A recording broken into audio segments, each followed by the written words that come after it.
Halo pemimpin muda, apa kabar? Kita ketemu lagi di segmen Pemimpin Level 1. Seperti biasa teman-teman, aku akan mencoba menjawab pertanyaan-pertanyaan yang biasa aku terima waktu aku sharing di event-event yang aku ikutin. Hari ini aku ingin sharing tentang bagaimana caranya buat berkata enggak. Nah, ini juga sering banget kalau aku ngisi satu sharing di suatu event, banyak banget tuh yang nanya gitu ya, Kak, gimana ya caranya supaya kita biar jadi orang yang nggak enakan gitu. Karena ini kayaknya permasalahan kita semua nih ya, sebagai orang Indonesia sering banget kita buat nggak enakan gitu. Jadi akhirnya mengiyakan semuanya. Nah, coba kita bahas satu-satu ya di segmen hari ini.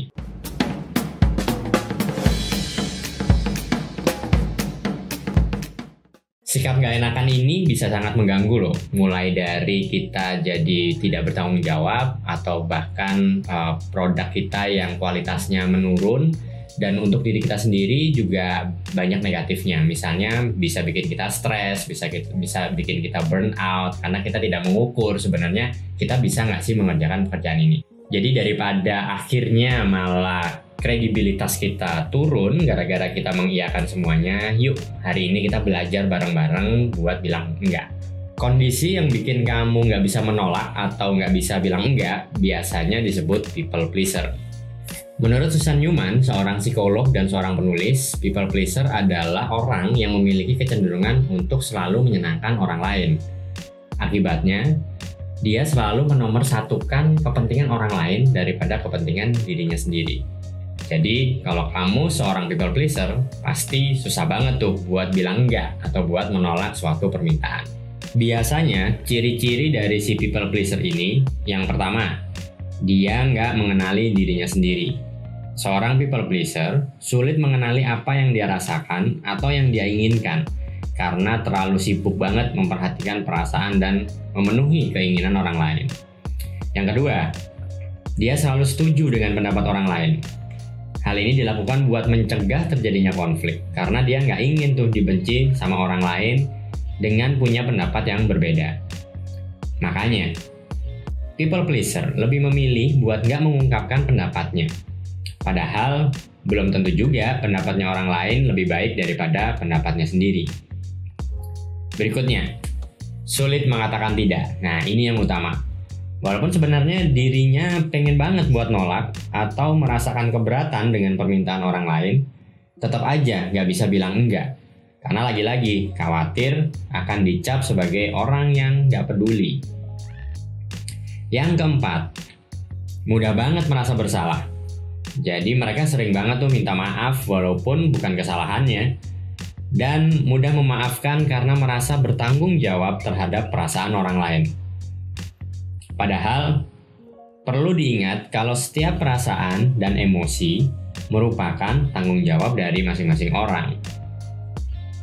Yang terakhir, lebih mengutamakan kepentingan dan perasaan orang lain dibandingkan kepentingan pribadinya.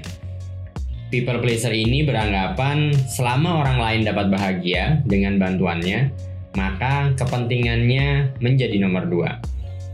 People pleaser juga merasa berharga dan layak dicintai saat dia memberikan segalanya untuk orang lain. Lantas, apa sih sebenarnya penyebabnya seseorang bisa menjadi people pleaser? Teman-teman harus tahu bahwa people pleaser are made, not born. Atau people pleaser ini dibentuk oleh lingkungan, bukan karena memang dari lahirnya dia seorang people pleaser. Akar permasalahan dari people pleaser ini bisa macam-macam teman-teman. Aku coba bahas satu-satu. Salah satunya mungkin akibat karena didikan dari keluarga. Ketika di dalam keluarga bahwa seorang anak tidak diberikan keleluasaan buat memberikan pendapatnya, buat meminta sesuatu. Misalnya kalau kita waktu kecil dulu pengen main, begitu kita main di luar waktu yang ditentukan misalnya, tiba-tiba ayah dan ibu kita marah besar. Jadi akhirnya kita takut tuh buat mencoba sesuatu hal. Atau ketika ayah atau ibu kita menyuruh sesuatu, terus kita mencoba buat memberikan pendapat yang berbeda, lalu kita dimarahin lagi sama ayah dan ibu kita. Nah, itu akhirnya membuat kita jadi enggan untuk berkata enggak, karena kita merasa bahwa kalau kita bilang enggak, kalau kita memberikan pendapat yang berbeda, mereka akan marah. atau lingkungannya tidak akan menerima. Nah, jadi dari kita kecil, terutama di saat kita golden age ya, di saat kita berumur di bawah 10 tahun, ketika kita terbiasa buat hidup seperti ini, ketika kita pendapat-pendapat kita tidak terbiasa untuk didengarkan, maka kita terbentuk untuk selalu mendengarkan orang lain. Tapi kita tidak dibentuk untuk mengeluarkan apa pendapat yang ingin kita ucapkan. Contoh berikutnya yang membentuk people pleaser, kita di Indonesia sering banget gitu ya. Kita dari kecil diminta atau diharuskan untuk menghormati orang yang lebih tua daripada kita. Misalnya menghormati guru, menghormati tetangga, menghormati kakak, siapapun yang lebih tua daripada kita. Which is good, ini merupakan budaya yang baik. Tapi ketika budaya ini itu malah membentuk bahwa berarti apa yang diucapkan oleh orang-orang yang lebih tua atau lingkungan sekitar kita pasti benar dan kita harus mengiyakan dalam rangka untuk kita menjadi lebih sopan. Nah, ini yang perlu dipertanyakan teman-teman. Mungkin teman-teman ingat juga kalau kita di kelas ketika guru berkata berkata sesuatu dan kita mencoba buat bertanya atau kadang-kadang kita mencoba buat memberikan sudut pandang yang lain, ketika itu tidak sesuai dengan perkataan guru kita marah. Ini juga salah satu yang membentuk lingkungan akhirnya bahwa guru itu selalu benar. Dan ini akhirnya mematikan juga nih critical thinking kita. Jadi kita sebagai anak-anak muda kita harus sadar bahwa hal-hal seperti ini itu membentuk kita menjadi orang yang akhirnya selalu mengiyakan apa kata orang. Hal ini ditambah juga dengan budaya Indonesia yang memang tidak terbiasa buat berkomunikasi secara direct. Jadi kalau teman-teman secara umum ya di Indonesia kita berbicaranya atau berkomunikasinya dengan cara yang indirect atau muter-muter dulu baru ngomongin sesuatu yang sebenarnya apa sih yang mau diomongin gitu. Nah, kita di sini nggak usah nyalahin culture atau mungkin nggak usah juga menyalahkan masa lalu kita gitu ya. Kita fokus aja kalau gitu ke depannya gimana nih. Jadi ketika teman-teman tadi dari 3 contoh yang aku sempat ucapkan di depan tadi, ketika misalnya di rumah dulu dibiasakan seperti itu oleh orang tua, begitu juga pada saat di sekolah dan juga budaya kita gitu ya. Jadi kita harus tahu aja bahwa saya menjadi seorang seperti ini karena memang saya dibentuk oleh budaya dan lingkungan sekitar saya. Jadi sekarang langsung aja nih, gimana caranya supaya kita yang sudah dibentuk sebagai people pleaser ini tetap bisa bilang enggak. Oke, nah sekarang gimana nih caranya supaya kita bisa menolak dengan cara yang tepat. Jadi supaya kita tetap sopan tapi juga kita tidak mengiyakan semuanya. Yang harus kita miliki pertama adalah kita harus tahu teman-teman, ketika kita berkata iya atau mengiyakan sesuatu, ada sesuatu yang dikorbankan di belakangnya. Baik itu waktu, ataupun tenaga, ataupun effort, kesehatan, waktu. Jadi semua hal yang kita iyakan ada konsekuensi di belakangnya. Dari sini dulu deh, kalau teman-teman tahu bahwa semua hal yang kita iyakan mengandung konsekuensi, kita akan lebih hati-hati lagi dalam berkata iya. Kita semua juga butuh waktu buat sendiri, buat kita menikmati hidup, buat kita menjaga kesehatan, buat meluangkan waktu dengan keluarga, dan itu semua harus diperjuangkan juga. Jadi jangan semuanya dikorbankan hanya untuk menyenangkan orang lain. Selalu mengiyakan apa kata orang lain itu juga menyusahkan diri sendiri. Karena dan ujungnya kita bisa menjadi orang yang direndahkan, orang yang akhirnya dimanfaatkan oleh orang lain karena mereka tahu bahwa kalau misalnya meminta sesuatu kepada kita pasti akan mengiyakan. Nah, jadi di sini kita harus pilih-pilih teman-teman, bahwa ketika kita memang mengiyakan sesuatu, kita sudah tahu konsekuensinya dan kita secara sadar melakukan itu, bukan karena kita ikut-ikutan atau karena kita nggak enak sama orang buat menolak. Intinya, perlu pemimpin muda tahu bahwa tidaklah egois kalau kita berkata tidak kepada sesuatu yang bukan kewajiban kita. So, sekarang apa yang harus kita lakukan pemimpin muda supaya nggak enakannya tadi bisa kita hadapi dengan baik? Yang pertama, kita harus mengenali diri kita sendiri dulu atau self-awareness. Kita harus tahu maunya kita itu sebenarnya apa sih? Self-awareness membuat kita lebih tahu perasaan yang kita alami dan hal-hal yang ingin kita lakukan. Gak cuma itu ya, kita juga harus tahu kompetensi dan batasan dari diri kita. Jangan sampai kita mengiyakan permintaan orang lain di luar batas kemampuan diri kita. Contohnya nih ya, misalnya kita dimintain tolong oleh teman buat ngerjain tugas editing video. Padahal kita sama sekali nggak ngerti tentang editing video. Akhirnya kita paksain, kita kerjain karena nggak enakan tadi. Ujung-ujungnya menghabiskan banyak waktu dan hasilnya juga nggak maksimal. Yang awalnya berharap bahwa kita mendapatkan pujian karena kita membantu, malah kita akhirnya kena omel. Belum lagi kerjaan kita yang lain jadi keteteran juga. Jadi pemimpin muda harus kita ingat, ketika kita mengiyakan sesuatu, kita harus mengerjakan hal tersebut dengan maksimal dan nggak boleh separuh-separuh. Jadi pastiin lagi kita memang kompeten buat pekerjaan itu.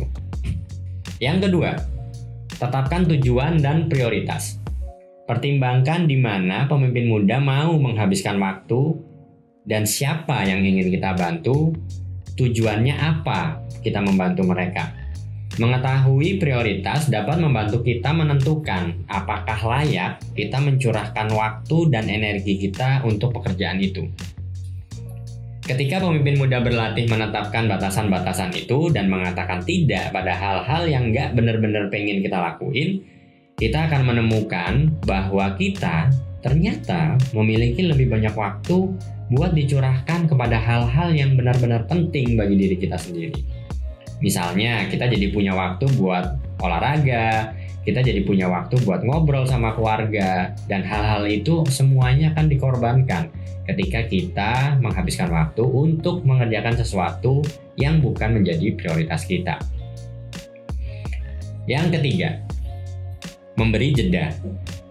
Ketika kita dihadapkan oleh sebuah pilihan, people pleaser atau orang yang gak enakan terbiasa menghadapinya dengan spontan berkata iya, tanpa memikirkan dulu hal positif dan negatifnya. Karena itu, teman-teman, penting banget buat kita memberi jeda, buat berpikir tentang keinginan kita dan tentang resiko apa yang dihadapi dari keputusan yang akan kita buat ini. Misalnya, seorang teman meminta kita buat membantu pekerjaannya di saat weekend. Kita bisa meminta jeda 1 hari dulu, atau mungkin beberapa menit deh minimal, supaya kita bisa berpikir dulu secara matang jawaban apa yang akan kita berikan. Dengan begitu, otak kita akan punya waktu buat berpikir logik dan menimbang-nimbang untung ruginya. Ketika kita udah tahu nih untung ruginya, kita masuk ke tips yang keempat, yaitu belajar mengatakan tidak dengan sopan. Mengatakan enggak ini memang buat seorang people pleaser itu terasa sulit. Tapi seiring berjalannya waktu, orang-orang di sekitar kita akan mengerti kok keinginan kita dan mereka akan berusaha menghargai keputusan yang kita buat selama kita ungkapkan dengan cara baik-baik. Aku nggak mensarankan buat kita berbohong atau cari alasan-alasan buat menolak. Biasanya kan sering banget ya kita menolaknya dengan berbohong. Oh, aku udah punya ini, aku udah janji dengan si A, si B, dan sebagainya. Menurut aku tidak perlu seperti itu. Kita bilang aja hal yang sebenarnya dengan logika di belakangnya. Misalnya, masih terkait dengan bekerja di saat weekend. Kita bisa bilang, maaf ya, setiap weekend aku udah berjanji untuk meluangkan waktu dengan keluarga. Jadi maaf banget, aku harus menolak permintaan ini. Semoga kamu paham ya. Jadi gak usah deh kita bilang, wah weekend ini udah ada janji ngedate, padahal pacar aja gak punya gitu kan. Jadi kita bilang aja yang sebenarnya kalau oh ya aku perlu waktu bersama keluarga. Yang terakhir, bantulah di saat memang kamu benar-benar bisa membantu. Nah ini penting banget. Kita menolak bukan karena kita gak mau membantu, tapi karena memang itu belum menjadi prioritas kita saat ini dan kita mempunyai prioritas yang lebih urgent lagi. Istirahat itu juga prioritas yang urgent loh. Ini yang sering banget kita korbankan tadi. Jadi ketika kita melihat oh nggak ada agenda kok, berarti kita masih bisa melakukan sesuatu. Padahal tidak ada agenda itu bisa menjadi prioritas untuk istirahat teman-teman. Tapi kalau memang kita sedang berkeleluangan atau memang kita sedang cukup istirahat dan memang kita ingin melakukan sesuatu di waktu weekend, ya boleh aja menerima permintaan tadi. Atau kalau memang teman-teman mau menolak, coba tawarkan pilihan lain kepada teman yang meminta kita tadi. Misalnya, wah aku weekend ini harus meluangkan waktu bersama keluarga. Boleh nggak kalau pekerjaannya aku kerjakan pada saat weekdays nanti?